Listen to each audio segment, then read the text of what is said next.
Hi, I'm Anne Deveson, and welcome to Your Life Matters.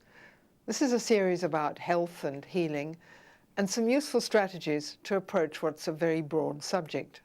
I'm here with Petrea King from the Quest for Life Centre in Bundanoon, and today we're going to talk about spirituality. Petrea, that's another big subject. It's a very big subject. What do we mean nowadays about spirituality? Because it's a word that's used increasingly. Yes, it's bandied about a great deal, and people have different and very personal views of their own spirituality. For some, that will be a religious pathway, perhaps a Christian pathway, Muslim pathway. But for other people, spirituality is more a sense of deep connection to their own spirit and perhaps to the spirit in all things. And people might experience that when they listen to music, or when they're in nature, or in the company of children or animals. So spirituality is a very different thing for different people. What does it mean to you? Spirituality for me, I think, is about being present to what is, and that deep sense of connection to this moment, rather than letting my mind forever be absorbed in thoughts about the future or chewing over things from the past, but that ability just to connect with the present moment and what is happening in the present moment. Is that hard to do? It takes a lot of practice, because the nature of the mind is forever to jump 5 seconds, weeks, months, years into the future or into the past.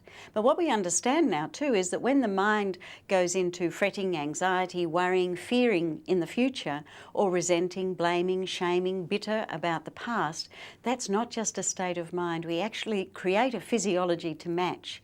So we're producing a lot of the chemicals of those emotions at the same time. Whereas when we do come back to the present moment, and for me the most effective way of doing that is simply to connect with the senses of the body. Your body's always here in the present. It's never in the future, it's never in the past. And in fact, when people are having a panic, we say to them, come to your senses. Yes, that's good. Yeah. Yes, because the body's always here. But it's all very well saying, come to your senses. But how do you do that? Well, for many people, that's through the breath. And that might just be really bringing our awareness back to the inward and the outward breath, and really focusing on the movement that takes place in the body. For others, it's literally, and it's what I endeavour to practice all day long, is simply to be aware of my weight, my posture, the touch of the chair, the floor, the clothing against my skin, the air, all of the sounds within and outside of this room.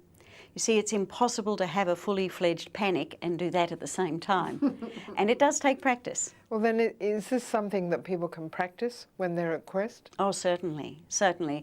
Meditation and relaxation techniques are really the foundation of much of our work, because it's our ability to witness our experience rather than be completely overwhelmed by it that's so helpful. Okay, so you're at Quest, you've got a lot of people with you, and they're in varying degrees of maybe stress or curiosity, distress.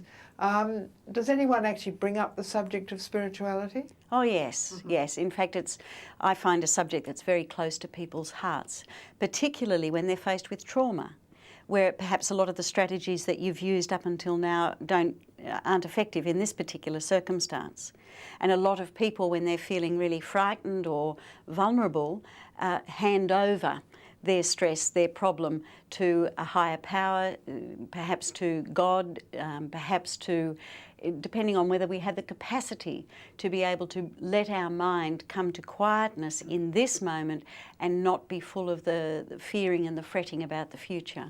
I can remember once an extraordinary thing happening, which was a moment of spirituality, I believe. It was quite magical. There was a young man walking through the Botanic Gardens in Melbourne, head down, beanie pulled down over his eyes, shuffling, clearly very distressed, and I would say quite ill. We call out hi, he calls out hi, he says, how are you? We say fine. He says, I'm not fine, I'm going to top myself. So we stop and we say, do you want to talk about it? And he walks towards us and he says yes, and he begins to talk about how he's just been released from hospital, his girlfriend's left him, he's been to his brother, he's not there, he's got no one in the world. At this point, brother comes running up, brother and girlfriend put their arms around him. Left of camera or right of camera, in come another young couple running through the pathway in the Botanic Gardens. They've seen him. They're worried about him. They put their arms around him. Then two gardeners who are there, who've been putting up orange bunting for a wedding, they join in and they say, oh, you're all right, son, you know, you'll be all right. Look, you're not alone. Look at all these people who are... Yes. And then two policemen turn up and they say, oh, what's the trouble? Any trouble going on here? And we say, no, we tell them the story he does. And they say, oh, no, son, you don't want to top yourself. Life's too good to top yourself, love. And there's this suddenly magical moment of actually a pure spiritual moment. Yes. That happened quite miraculously. Amongst a collection of strangers. A collection of complete strangers. Yes, isn't that wonderful? There are those precious moments where our life can change in that moment and we are never the same again. Mm-hmm. I just want to ask you the last question about religion. Is religion the same as spirituality? No, right. No. Certainly, spirituality is in no way dependent on religion. People may explore their spirituality through any religious pathway, but it's not essential to have a very strong and profoundly spiritual inner life. Thank you, Petrea.